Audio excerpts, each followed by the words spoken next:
Hey everyone, and welcome to another video. Today we're going to be talking about some of my Image comics that I've got. And I thought we'd start off with a few of the newer ones. Because hey, why have a collection if you can't show it off, am I right? So here's a recent one, Geiger. I know a lot of people have been talking about this one. This is pretty popular right now. I haven't actually had a chance to read it yet. I just picked it up very recently when it came out. I believe this is a variant glow-in-the-dark cover. I haven't actually tried it to see if it glows in the dark, but it's still a cool cover. Excited to have that. I really need to sit down and read that one. I haven't done it yet. Another one everyone's talking about, Noctera #1. This one is a variant cover that I've got. I believe it's a 1 in 10 ratio, 1 in 15, something like that. Just like the cover. It's a really cool story. I've also got another #1, so I've got two #1s. This is this might be a second printing. I got this one after I got this one, but I was able to read this one. It's a really cool story so far. I'm looking forward to continuing this one. I've also got issue #2. Just a really cool story. I highly recommend this one. I know a lot of people have been raving about this. And it is warranted. It's a good story. Really interested to see where they go with that. Here's one that I only just recently found out about. I did not know G.I. Joe had a Image run. So if you've seen my one of my previous videos, you'll know how much of a G.I. Joe fan I am. And I stopped collecting for a while. The only G.I. Joes I really have are the Marvel runs. I had no idea they went to Image for a little while. So there was an actual run of G.I. Joes under Image. So I grabbed this one. I like the cover. It's got Storm Shadow on it. Love Storm Shadow. So as most of you probably know now, Image Comics was started by in 1992 by several of the top artists who broke away from Marvel and decided to start their own company, Image Comics. I'm not going to go into the full history of Image. There are plenty of documentaries here on YouTube. I'll probably put a link to one or two of them down in the description. Definitely worth watching if you're interested. It's worth watching for sure. But just to give you a quick rundown, we've got 7 of the top artists. Todd McFarlane, who is known for his work on Amazing Spider-Man and then his own Spider-Man run in 1990 that they gave him. Rob Liefeld, who was known for his work on New Mutants as well as X-Force, also co-creator of Deadpool. Jim Lee, who is most known for his work on Uncanny X-Men and then his own run of X-Men, just titled X-Men, which I believe still holds the record for the most comic book sales ever for the first issue. Mark Silvestri, known for his work on Uncanny X-Men as well as the Wolverine title. Eric Larson, who followed Todd McFarlane on both Amazing Spider-Man and the 1990 run of Spider-Man that McFarlane had started. Jim Valentino, who was known for his work on Guardians of the Galaxy. And Will Portacio, I hope I'm pronouncing that right, who was also known for Uncanny X-Men work as well as Punisher.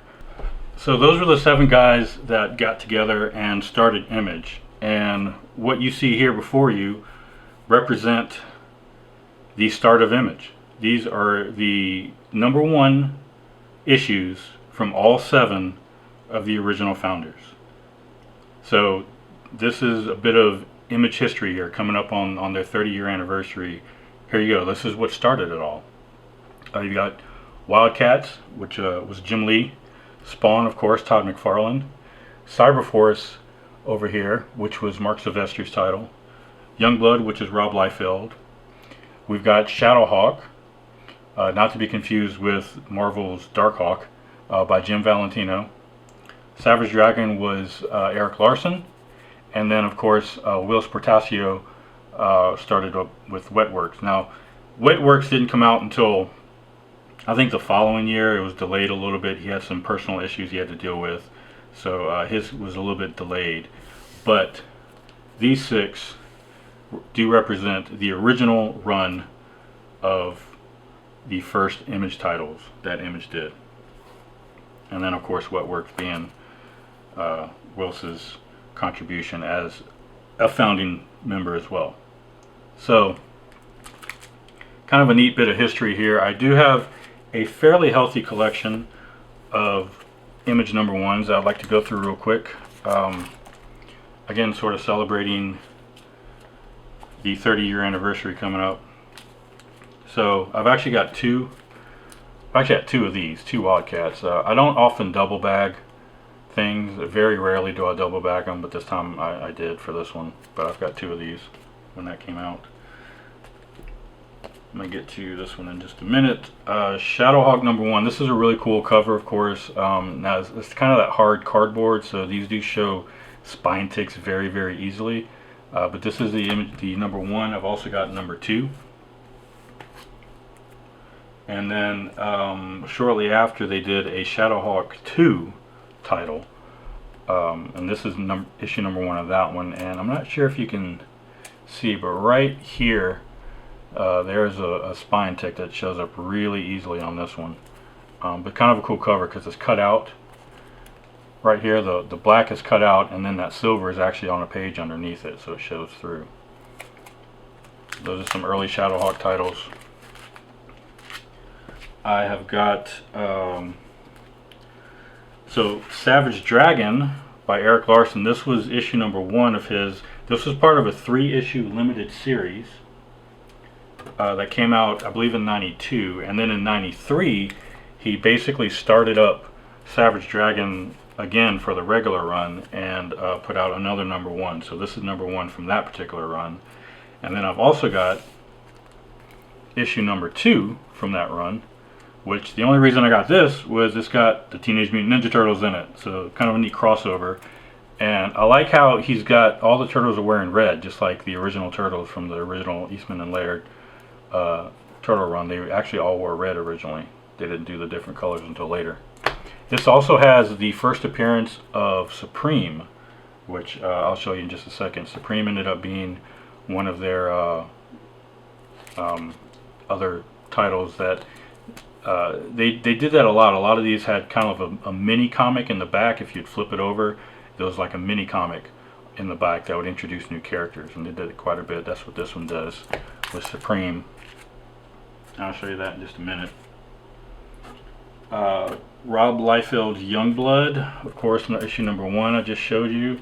I've also got issue number two, and this is another one that has a mini comic in the back that introduces Shadowhawk. So Shadowhawk's first appearance is in Youngblood number two. It's in the back. There's a variant cover. I'll try to pop that up on screen so you can see what the variant cover looks like.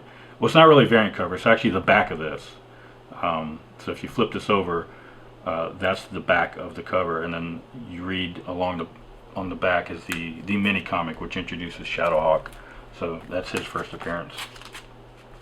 Along with those, I have a couple more Youngblood. Youngblood number 5, and again, rather than a mini comic, this is actually a double comic. There are two comic books in one. You have Youngblood, and then halfway through you flip it over, and on the back side you get Brigade number 4, which was another, I believe, Rob Liefeld book as well, another run that he had. I do have Brigade number 1. Let me pull that out. This is Brigade number 1. So you've got Brigade number 1 and Youngblood number 1. Now Brigade came out after, of course, but then by here, you know, when you get to Youngblood number 5, they put out Brigade number 4 at the exact same time, and both of these comics are together in one. So you flip this book over and you see this book. So this is another instance where a rare instance where I double bag. So I've got two comics in one bag, but these are both the exact same book.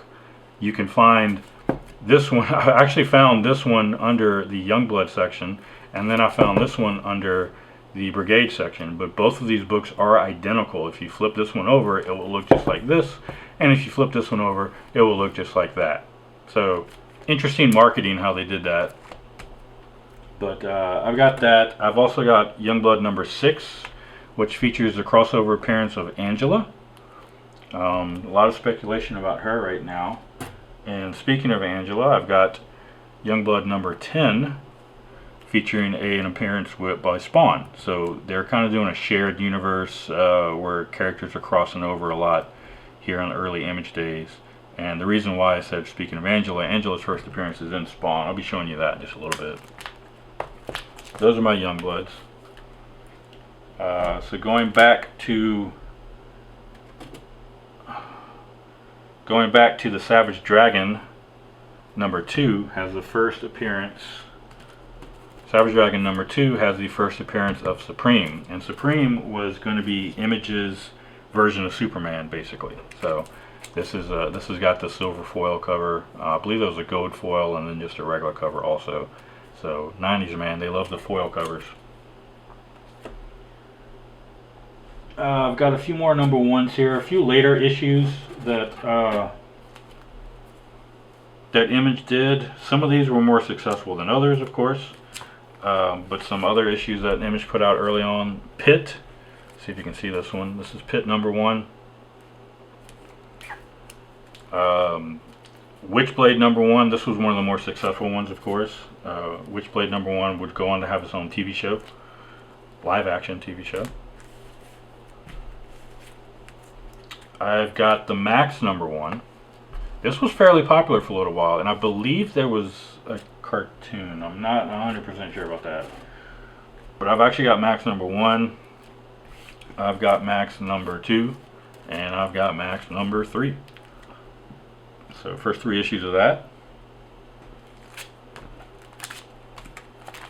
I've also got Bone number 1. Now Bone, it was not originally an Image title. Bone was an independent title, but they came to Image, and Image published several issues for them, and this is the first Image issue of Bone. So I got this for my son. My son likes Bone. Pretty cool. I've got Gen 13 number 1. This is some early J. Scott Campbell stuff. This was a series that I believe was actually created by, or at least co-created by, J. Scott Campbell. And features a lot of his early artwork. This is a variant cover of issue number 1. But if you're a fan of J. Scott Campbell, that's some early J. Scott Campbell work for you right there. Gen 13. I think he would go on to do Danger Girl, if I'm not mistaken. Fathom number 1. They also put out The Darkness, which I did not get number 1, but I do have issues 16 and 17. I believe this is Silvestri creation, I'm not sure. But Darkness issues 16 and 17. This is the first appearance of this character. Her name's Magdalena. So these are her first and second appearance. Another crossover, Spawn and Batman. So, you know, hey, Todd McFarlane willing to do that. Here's a Witchblade and Darkness crossover, issue number 1. Yeah, this is coming from Top Cow, which I believe that's Silvestri's run. Witchblade and Electro. So another crossover. And this is this I believe came in actually a Wizard comic. This is Aphrodite 9, issue number 0. So this started a new line, and I believe this was part of came packed up with those Wizard Price Guide books, if I'm not mistaken. So Image, of course, would go on to release several new popular titles later on, including The Walking Dead, among others. Walking Dead was one that I didn't really get into myself personally. Just not a big zombie guy. I watched the TV series for a little bit, but I wasn't really collecting comics at the time that one came out, so I probably wouldn't have picked it up anyway, to be honest with you. But regardless, really cool to kind of take a look back at a bit of Image history, and back when these guys were putting out very superhero heavy titles. back in the early and mid 90s. So a little bit of Image history for you right here. And of course, getting back to probably the most popular long-running, at least the longest-running title from Image is Spawn. I remember when all these came out, all of those Image titles came out, including Spawn, of course. It was a huge deal at the time. Spawn was something that I didn't get into right away, but eventually I did start collecting a few of them here and there, and I ended up getting a bit of a run on the early issues, and then I just stopped and just recently started picking up a few more. So I'll go into what I've got as far as the Spawn run goes. These, of course, are the HBO animated series that came out. I believe there's 3 seasons. I've only got the first 2. But a really good animated adaptation. And then this, of course, is Spawn issue number 1 that started it all. I've got 2 of these. I just recently picked up another copy of this that's tucked away someplace safe because it is in very mint condition. I'm thinking it's probably a 9.6, possibly a 9.8. So that will most likely be sent off to CGC at some point to be graded. Meanwhile, this one is still in pretty good shape here, but this will stay as my reader copy. This is not the error print. There's some of these had an error on the inside. There's a Spawn logo on the inside where the logo got messed up on some of them. This is not one of those. But Spawn number 1. Of course, first appearances. I may not have all of these first appearances on my notes, but I've got a couple of them written down. Spawn number 2 I have. This has the first appearance of the Clown, who later is revealed to be Violator, of course. Spoiler alert, if you haven't learned by now. Issue number 3. I don't have any notes on this one, but pretty cool cover. Todd McFarlane loves his capes. Issue number 4, showing a cool cover of the Violator here. Issue number 5. Now this one has first appearance of Billy Kincaid. And it's just a cool cover. A lot of these have cool covers. Issue number 6. First appearance of Overkill. Also pronounced Overkill. I've seen both. I'm not sure which is supposed to be. Issue number 7. So this one's interesting. This one is the first time Todd McFarlane had forgotten to sign his cover. He does not have his signature little autograph anywhere on the cover. He just forgot to do it. So a lot of people will bring this to get him to sign just to have his signature on the cover for the first time. So interesting, sort of a key item there, key issue. Issue number 8. A couple things about this one. First of all, the cover is a tribute to Todd McFarlane's own Spider-Man number 1 cover that he did. A very popular cover that has been copied many times. The other thing is this issue begins his run on guest writers. He brought in a few guest writers to start writing some stories for Spawn. On this particular issue, Alan Moore is the guest writer. And then he had Neil Gaiman come in for issue number 9, Dave Sims on issue 10, and Frank Miller on issue 11. So a bit of a run starting here with the guest writers. Speaking of issue 9, a lot of things on this one. Issue number 9 is the first appearance of Medieval Spawn, and also the first appearance of the character on the cover named Angela. This is a character that was co-created with Neil Gaiman, and on top of that, this cover is also a tribute to Wonder Woman number 72. I'll try to pop that cover up on the screen so you can see the comparison. There's a lot of speculation going on about Angela right now because, long story short, there was a legal battle between Neil Gaiman and Todd McFarlane over the rights to this character. Neil Gaiman won. He took the rights of the character Angela and sold them to Marvel. So Marvel now owns this character, This character has since been written out of the Image universe and has been reintroduced into the Marvel universe. There's a lot of speculation with the new Thor movie coming out that we may be seeing this character appear in the MCU very, very soon. So there's a lot of speculation going on right now.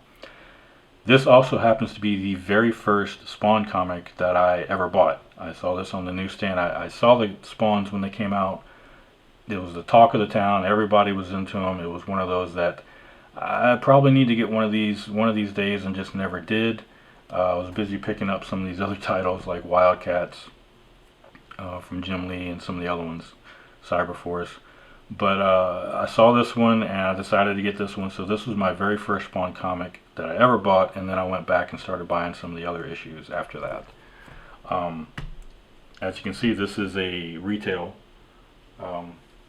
edition. I just recently bought 2 more of these. I actually have 3 of these three copies of this now. One of these, possibly 2 of them, are going to be sent off to CGC at some point. This one's actually still in really good condition, so maybe just a slight clean and press, and this may go for maybe a 9.8, 9.6, hopefully.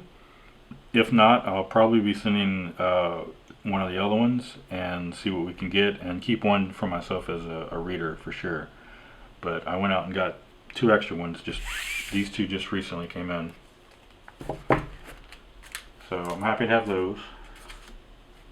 But that's Spawn number 9. Spawn number 10.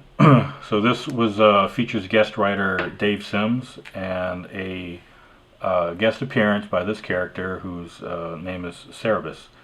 Dave Sims is the writer of Cerebus. Cerebus is an independent comic that held the title of the longest running independent comic at 300 issues, up until Spawn actually beat them out recently, breaking the 300 mark.